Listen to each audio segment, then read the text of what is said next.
We're in business here.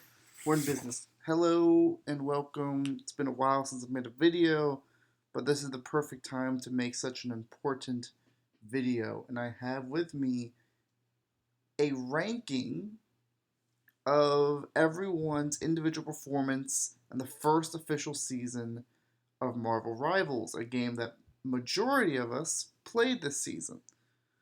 So I will be ranking everyone's performance, and this is including season 1 and 1.5 because as of Friday, 2 days from now, season 2 is coming out. So let's get into it.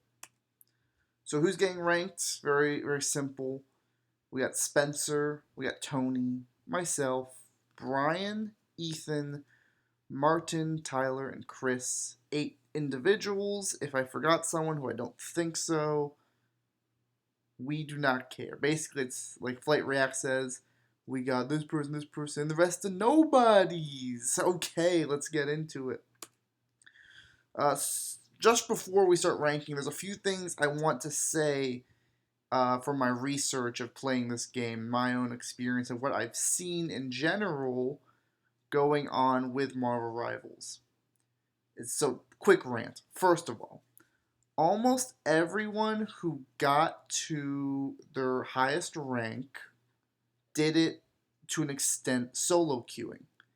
And I would like to point out that I believe that we just don't play well together as a team of more than one. Like when we play with each other, duo queue, triple queue, six stack, whatever it may be, typically we will lose. I know there are some outliers and some people who had big win streaks with a certain individual or certain group of people, but some of those people that we'll get to later, still, they got to their highest point solo queuing, not playing with that person. Secondly, SVP does not matter. Okay?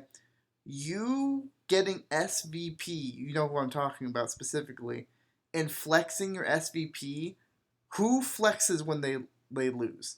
Sure, fans of that person might do that. Like, listen, as a LeBron fan, we like to bring up, oh, well, LeBron tried his hardest. He's carrying these bums. None of us are LeBron, okay? When you get SVP, don't glaze. Like, LeBron does not glaze himself. You don't catch him saying, oh, I carried a bunch of bums, blah, blah, blah. I carried blah, blah, blah, blah. No. Don't prop yourself up for losing. Why are we giving pats on the back for losing? You lost. And I've said this to some people. Getting SVP sometimes is like being the prettiest shit out of shit. It's still shit and it's still bad. It's, I guess, just the cleanest looking one out of the 6 people playing. And my last thing I want to say is the majority of people playing this game are, oh boy, toxic, bad, and I do understand that there are a lot of sellers and people who should not be playing this game or should not be in the rank that they are in. But nevertheless, they are. So these are the 3 things that you need to take away.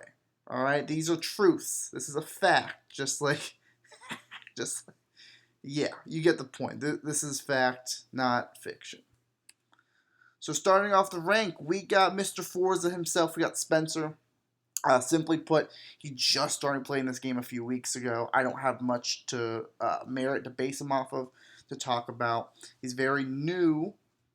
He is an aim merchant. Just the skill of aiming, like in many other games he plays. Not Forza. And we can't allow this. It's disgusting. And yeah, I mean, we on everyone's soul except mine, we have to pray he doesn't get better. Mostly for my own mental health, because I can't take another Spencer getting better at a certain game. I don't like competition. We do not like adversity. Thank you. Number 7, we have Tyler. Tyler's not bad at all. This is no shade to him. This was a very hard list to make in general. All right, it's not easy to make a list when everyone's pretty good at the game. But Tyler just stopped playing mostly because we left him. We got too high, and I wouldn't want. I mean, I hate myself when I play this game by myself. And Tyler's a busy person, and I don't blame him for not wanting to do it, right? He needs more time on next season. We actually need to play with him and to get more merit and to see more where he's at as a player and his overall skill. And I put this last thing is really important. His rank is our real rank. All of us. Yes, because where Tyler is where Tyler stops, playing as much and we start solo queuing or doing this. Mostly Martin. Martin was the big one, that first got to Diamond and all that because he was solo queuing, and then Tony, and then other people, myself included. Most of us who got to, whether it be Diamond, Grandmaster, we did a lot of it playing by ourselves, solo queuing.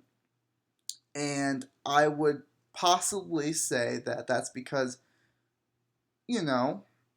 I'm not saying you did bad in your solo queuing games, but I'm saying you had a lot of help with you. So I don't like to use the word carried around here so lightly, but it's possible some of us were just getting very fortunate and very lucky to get to where we are. And when we play with just each other, we don't have that. And we're just weak links. Final thing. Number 6, I put myself. Listen, I really just can't put myself higher than the top. I mean, maybe the person above me, but time will tell, right? I struggle in a lot of DPS characters, which sucks because I want to play DPS more because it's fun. But then I get on, die 3 times in 60 seconds, so I'm selling my team. Even if it's not true and maybe the healer is selling me, I feel like I'm selling, right? I also feel bad that I'm a Strange main, and yet I'm still not that good at Strange. Portaling, alting. I don't even have a fire skin on Strange, but I hope these things can change in the future. Get better at Strange, start playing DPS more, have fun, and we'll see. Number 5, I put Mr. Fantastic himself, Brian. He's struggling to get into Grandmaster right now, but I know that's not entirely his fault. He does get sold often. He is the only good Mr. Fantastic in the entire game, basically. Makes him work. He is mostly a DPS player, so I can't rank him more higher than this, really, because I don't see him play that much tank. I don't see him play that much healer. Which isn't bad. He stays to his strength, which is good. But versatility in a game like Rivals really carries you to some of the higher ranks because you have to be versatile, you have to be flexible, which I know Brian could be in a crunch, but I don't see it very often. I don't know how flexible he is on every character in the other categories of tank and healer. This is my favorite one. All right, Chris. So we were just talking about this. Chris got to Grandmaster 1, which Tony says that he got to Grandmaster 3, maybe even 2, with Tony when Tony was grinding to Celestial and all that. But listen, this left side here, this is Chris when he was solo queuing, I guess, to get all the way to Grandmaster 1. Because apparently when Chris doesn't play with me specifically, me, Noah, he performs like this. Magnificent. Listen, this is a little shade, and I'm sorry, but it's just the truth from my own perspective. When Chris plays with me, this is the type of Chris I get. I get Ilya Taporia getting kicked in the head, dropped by Jai Herbert. Listen, he's a great Thor player, but there's been multiple occasions where I'm just seeing him drop just average numbers. But apparently, he has the performance of his lifetime when he's not playing with me. Is it personal? I don't know. But I know Chris is a top 3 player, top 2 maybe. But for some reason, in my own eyes, I can't rank him that high because when I play with Bro, he's playing like this. He's getting head kicked. It is what it is, though, And based off of just rank, he would be number 2. But this is my list. My list. And I'm never wrong. Thank you. Let's go. Number 3. Oh, yes, I put Tony at number 3. Noah, why did you put Tony at number 3? You see this? You get the point. Tony's pretty good. He's okay.